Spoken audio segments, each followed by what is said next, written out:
I'm Larry Ridley. You're tuned into the NFL on EA Sports. Two teams will need their quarterbacks to step up and lead their offenses on the gridiron today. It's the Browns going up against the Seahawks. With that, let's get you up to Seattle. We're standing by are our commentators, Brandon Guyton and Charles Davis. Okay, Larry, we are just south of historic Pioneer Square at CenturyLink Field in the beautiful city of Seattle, Washington. Coming up, we've got a good matchup on tap between the Cleveland Browns and the Seattle Seahawks.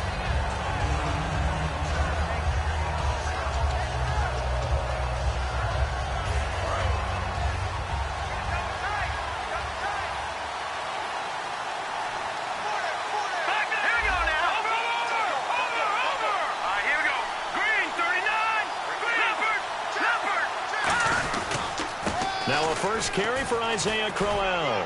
And a nice run past the 30-yard line there. You know, Crowell's tied for 9th in the NFL in rushing. He's done it sort of quietly, not helping that his team's 0-7. But week 7, 63 yards and a touchdown for him. And I think you explain exactly why we don't talk about it much. When a team is 0-7, we don't talk about the individual performances nearly as much as we do about guys who are on winning teams. But you're right. Isaiah Crowell is one of the top backs in the league. And the offense still has a couple plays to go to pick up the first on 2nd down and 3. They'll run it again with Crowell. And he'll lose yardage here, going down back at the 28.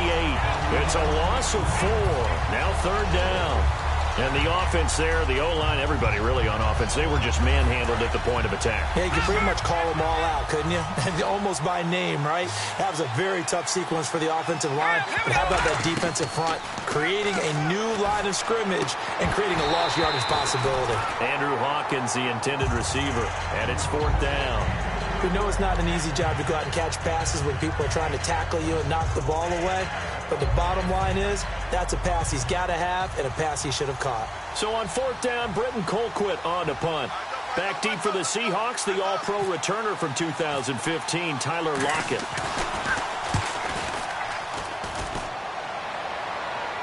And a fair catch signaled for and taken just outside the 20-yard line. So a change of possession here on the punt. And it'll be Seahawk football, 1st and 10.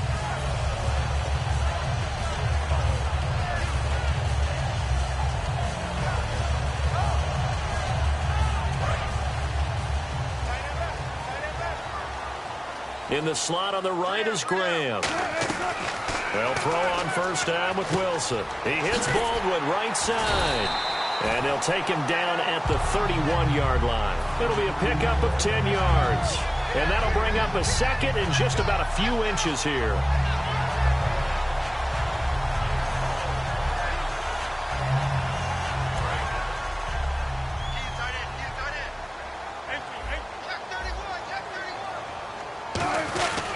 Now the 4th-year man from Texas A&M, Christian Michael. And he's able to take this one up to the 35-yard line. But just 4 yards on the pickup, but that's good enough to extend the drive. 2nd and inches is oftentimes an invitation for an offense coordinator to take a big shot downfield because he feels like he can come back on 3rd down and pick up the 1st down. But sometimes you just take on break tendency. Stay with what you are, stay with who you know, and go get the 1st down. That's exactly what they did. Just a yard on the pickup there, and it'll bring up a 2nd and 9. And this offense often hinges on one of the best tight ends in the league, and that's Jimmy Graham. I think he made up for lost time when he got to the NFL because in college, he was mainly a basketball player, a defender who couldn't score. Now he's flipped it around in the NFL. Every time he touches the ball, he's a threat to score. Give him 11 yards that time and a new set of downs.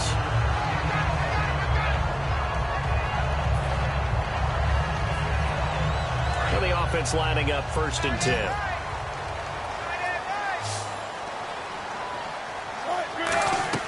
On 1st down, Wilson. And left side here, it's Graham.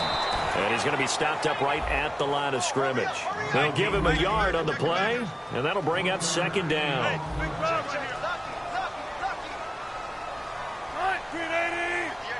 And they'll send the slot in motion left.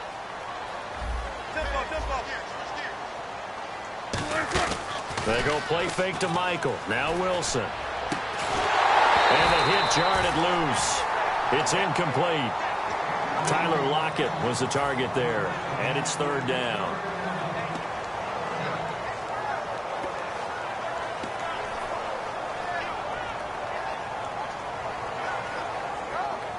And here comes play number 6 on this drive. And defensively, it's a nickel formation here on third down and 9.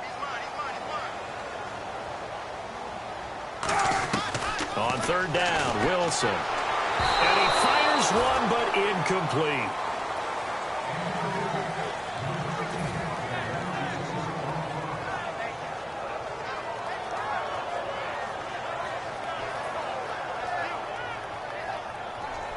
So on fourth down, as seen on TV, here's their resident strongman, John Ryan, on to punt.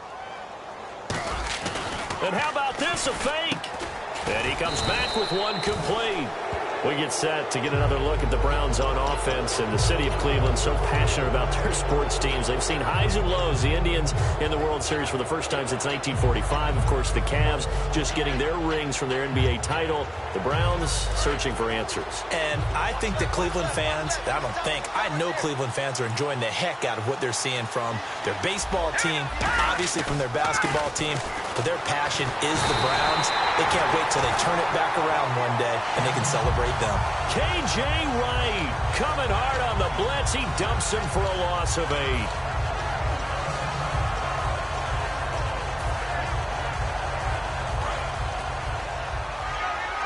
Possible run anticipation here as the D-line sandwiches together. On second down, Kessler. A screen complete to Crowell. They lost 4 there, and it's third down. And that screen there on second down certainly didn't develop how they had hoped. Is that one they should have even tried, or is that one the quarterback sticks in his pocket? I think the latter. I like what you said there, because trying it is one thing. We can second-guess just about every call. But in this case, when you realize that it's broken down, just throw it at the feet of your intended receiver so that no one can pick it off, right? You don't have the ball tipped up in the air, and you come back and try and pick up the first down on third down. That way you don't lose any yardage. Third and long, it's Kessler going up top. And is this intercepted? It is. It's intercepted. Picked off by Deshaun Shedd. And a big turnover there as his guys will get the football back. The Seahawks offense now, they get set to go back to work. And last time they were very fortunate, this offense. They went for it on 4, turned it over in their own territory. But the other guys held up. They didn't give up any points. So how about the guy with the #1 headset on the sidelines, the head coach? That was planned going into it, not necessarily to not get the first down or to have the defense have to hold up. But he trusted his defense. Trusted his defense very much, and I think that's how he's going to play this game. Go for it. Be aggressive, because I got the Wild Bunch backing me up over here on my own sideline. Now we'll see what his offense can do. Complete outright to Kurz.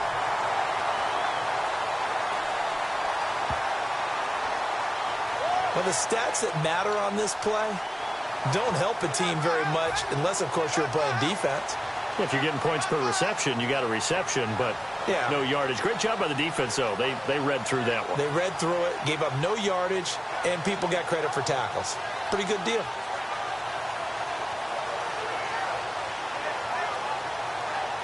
Ten yards still left on second down.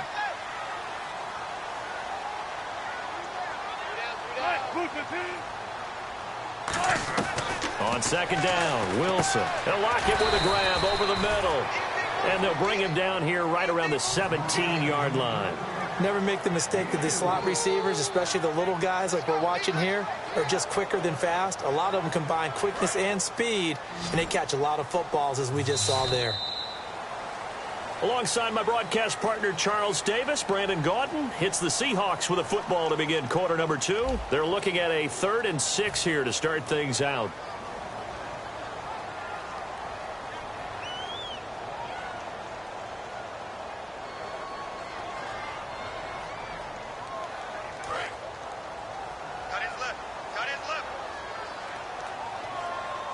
They come up in an offset eye.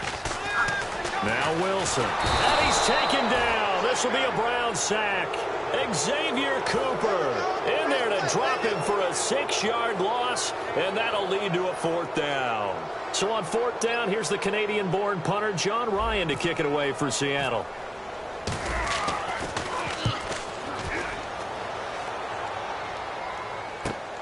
And take it right at the 35. A good return there. Call it 13 yards. And the Browns will take over 1st and 10.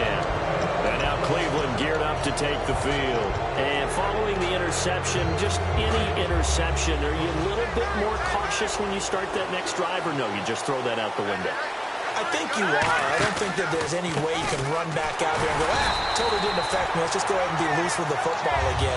You're going to take care of it, but you have to be careful about being too cautious because now you can't run any offense at all. Still want to attack. We'll see how they attack them here.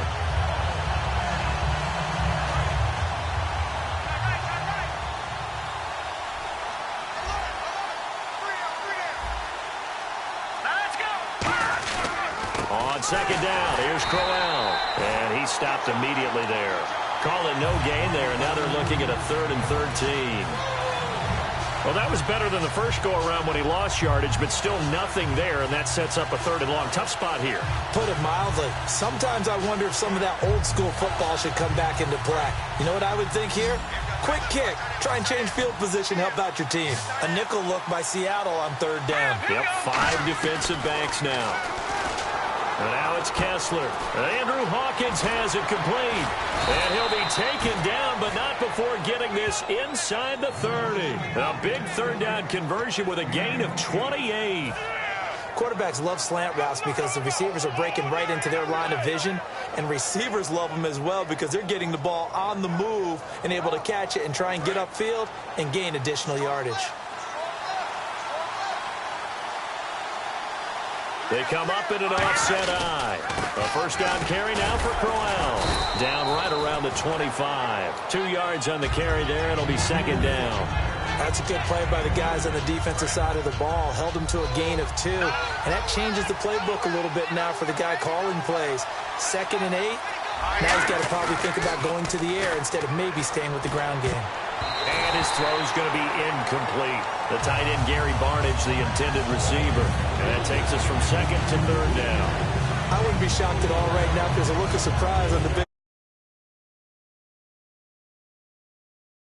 Able to knock it away. Now it's Kessler. And this time he's got the hook up. It's complete. On the play.